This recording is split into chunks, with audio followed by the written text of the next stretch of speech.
Moving on into this next game, it's going to be Virium versus Kelazur. It's actually going to be Josiah. Looks like that was a substitution.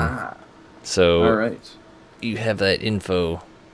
Because that was news to me just now also. Planning! Well, hashtag planning. I do not have Josiah's information, unfortunately. But we do have information on Virium. Let me pull up the right tab here. So Virium, he started playing in April of 2012. And StarCraft 2 was his first RTS, but he improved very quickly. He played in WCS qualifiers, beating Yolen, QXC, and Desro, and he mostly plays on those EU servers. Absolutely. QXC actually joined us last week, I think.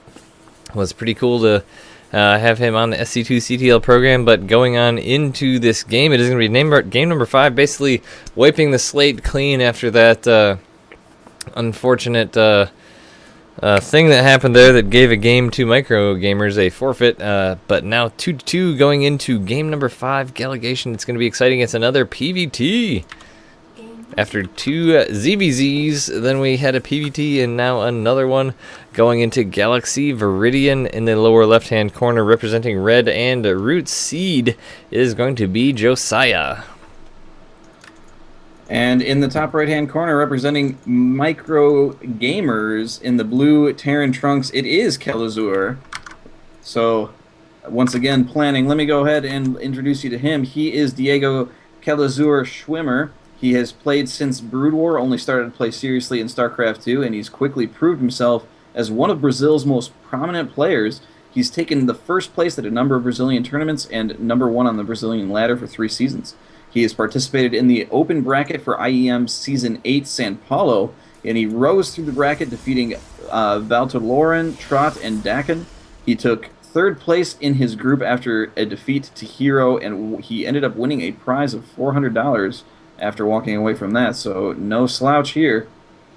Absolutely not. I mean, none of these players are slouches, especially going into the playoffs. We've got some really amazing teams left. They've really performed well throughout the entire season, made up of largely Grandmasters. There's a sprinkling of Masters in here, but some really high-quality players. But it looks like standard opening in this game so far, and while we're watching that standard opening, I want to tell you we're kind of hitting hard on Chairs for Gaming tonight. They're a sponsor of SC2CTL. When they get to 500 followers, they're giving away a DX Racer, guys. So they are at 492 currently. They need only 8 more follows, and they'll be doing that. It's kind of our goal this evening to get them to that 500. So go out to Twitter and follow Chairs for Gaming. Get them to 500 this evening. I just posted the link in chat there for you to make it super easy. All you have to do is click it and go follow them. Double gas out of Protoss here, as he has 2 probes in one, likely going to be putting 2 in the other, a fairly common thing these days. Gateway finishing on up with that Cybercore, going to be going down just to the southeast of it. Looks like fairly standard. Reaper coming out from Kelazur. As we mentioned last game, Reaper is super frustrating because it really, honestly, it really just keeps the Protoss honest, because it really stops those super duper greedy plays. Because while a Reaper getting in there isn't going to do a ton of damage if you've kind of done a normal build, if you've done something a little bit greedy and haven't got that mothership core right on time, or don't get a stalker right away, it can really get in there and do quite a bit of damage. So Kelazur has built this second barracks here kind of on the peninsula, and I do really like that placement just because it kind of is, the idea is to mess with your opponent. It's not put in, it's kind of put out of the way. So if a pro or a scout does try and come in, it's got a scout around to find that sucker. And so sometimes that can mess with your opponent. If they don't see a building that they're expecting, then that can kind of mess with their head about what build you're actually trying to do. It looks like that's not going to make a whole lot of difference here, as it looks like Josiah is not going to be moving in anywhere near that barracks, not going to be even doing any type of scouting, just putting down that pylon in the top left-hand corner, and a expansion down as well. So I mentioned that about keeping the Protoss honest, and this is cutting it really slim on the part of Josiah, getting that mothership core out just only a few seconds ago by the time this Reaper shows up. If that Reaper would have come across to the correct location first rather than going to the opposite location, could have gotten quite a bit of damage done, but luckily, as he's putting down this greedy freaking Nexus down here right off the bat. Well, you look at that, there's going to be a proxy Twilight Council here as well. And despite that Reaper going really close to there, it did not see it, does not have vision of that pylon, has no idea that there's anything up there. So that is going to be a complete shock when something like that comes down.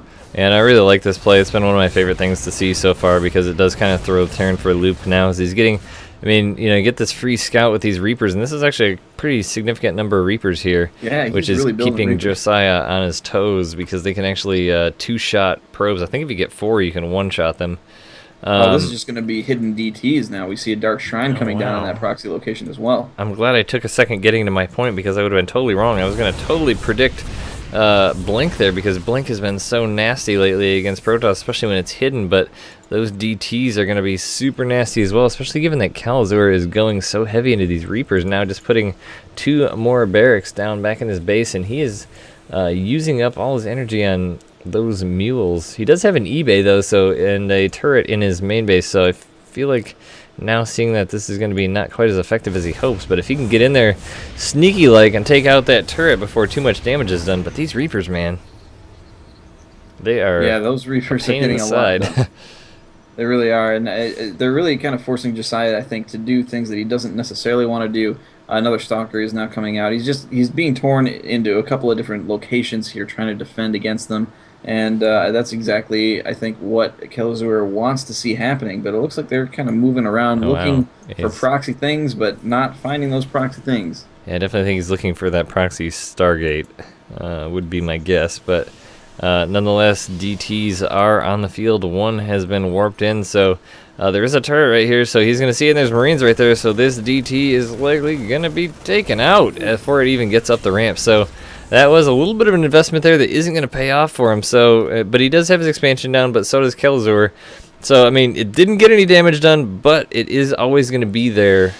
So when Kalazur kind of is a little bit vulnerable, he is going to be able to send a couple of those DTs in. And I think he knows that something's up because he's still poking around with those Reapers trying to look for where the shenanigans are. Yeah, he definitely, I mean, he knows that there's DTs there. He was able to raise kind of the wall to prevent anything from getting in, and is aware that there was a Reaper kind of hanging around the border there. Now it's, a Dark Templar that's moving in to try and deal with these Reapers that just took out that forward pylon. But the Reapers are quite a bit faster than that Dark Templar. Yeah, and especially given that all this tech is so exposed here, this is actually kind of scary because if he gets up here and ends up taking this out, it is going to be kind of a setback here a little bit, as the Twilight Council has been pretty important in the PvT matchup these days. But looks like he's getting pretty well saturated here. Both bases almost fully saturated. Observer is outside the base of Kalazur. That turret is right there. So he is going to be able to see that Observer if he gets a little bit careless with it. Those Reapers poking in once again. Looks like one was taken out by those Stalkers. Yeah, that number has dwindled quite a bit, but he is done with the Reapers for the most part now, switching into Marines. And it looks like Colossus is going to be the choice of tech out of Josiah here as well. So he may not need that Twilight Council. Well, he's building Blink out of it now. Yeah, definitely Blink coming down. It's kind of similar to what we saw last game, and that ended up working out pretty well. These sentries here just kind of for defense right now and making those hallucinated Phoenix. That Reaper's still diligently looking around for that hidden tech, but it has not gone to the correct spot.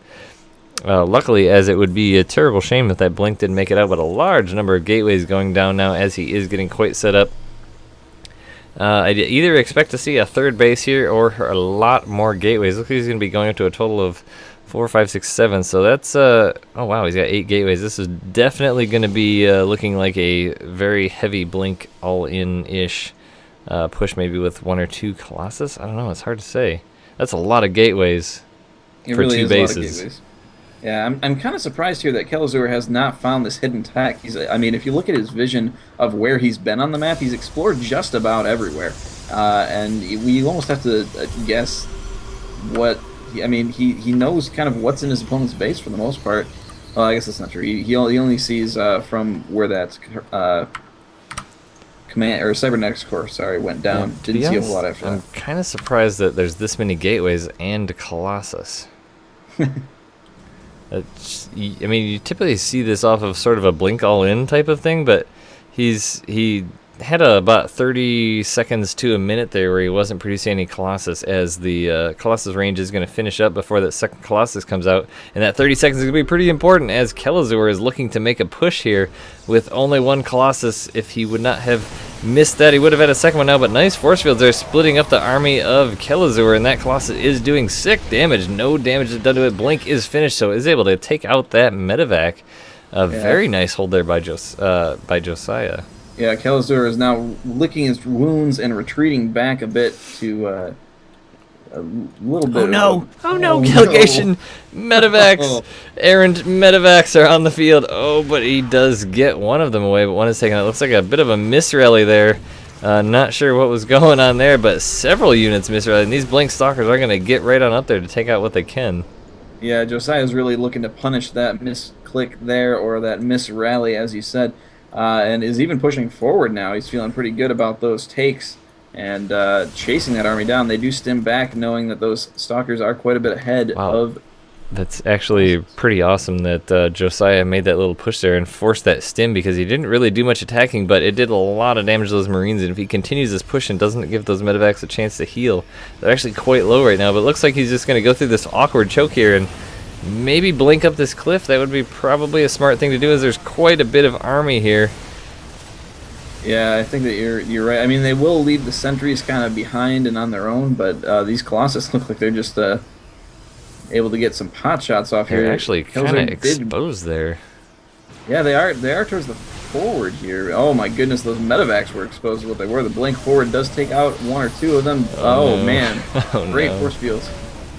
And those Colossus are just getting the job done. Now Kelazur are trying to attack from the high ground and the low ground. There's that blink that we were talking about, moving in forward, and Kelazur is really forced to kind of move back and regroup deeper into his main base, but he is going to be losing some key infrastructure here. Yeah, this is definitely an uncomfortable position for him with those sentries up there now. He doesn't want to get stuck on top of that ramp, because there is the sentries to force field it, and there are only two, it looks like 3 medevacs now, and it looks like just GG well played is going to be called. Well played. So that was a little bit awkward for Kelazur there. I mean, those medevacs were really clutch into that push. Although, I mean, his unit numbers are pretty low, but he just seemed to just kind of miss a couple clicks there, which really sort of disorganized his army and threw him off kilter a bit, and he just wasn't able to recover, to be quite honest. Yeah, Josiah really, I think, saw that misstep and decided that was what he wanted to press on with. You know, I mean, he chased that army away and wasn't really too keen on chasing after, but after he got that one medevac and was able to take out a few more units, it was just game on, and he was on his way, feeling the warpath on that one. So he does take that game, and that is going to put our score to 3-2 in favor of Seed. Very interesting, because as we've mentioned several times now, MicroGamerZ come out to a 2-0 lead, to which we were starting to get a bit concerned for Seed, because keep in mind, at this stage, a match loss equates to being out of the tournament, no longer in, no $700 for you. Actually, it's $400 for first place.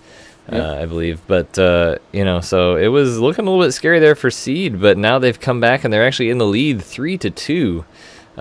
What, I'm just going to ask you a question here, Gilgation. What do you think was their turnaround? I mean, was it just that huge momentum they got from the Mighty Kiwi versus Snake Hips game that was 8 minutes, where he just did that insane quick lings with banelings and turned it completely around?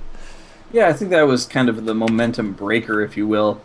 Taking a little bit of time to just do a cheese game, run in there, get some damage done, win a quick game, and then bring the morale back on their side, or at least even it out. And then Bones and then Josiah able to come out, play some great games, and take those points for their team as well, putting them on the potential match point here. So we'll see if they're able to kind of lock that down, as MicroGamerZ has proven to be no slouch in this match, and frankly throughout the rest of the tournament as well. So it's no time to relax. There is still work to be done. They do need to lock it down if they want to move forward in this tournament. Absolutely. So we're going to be going on into game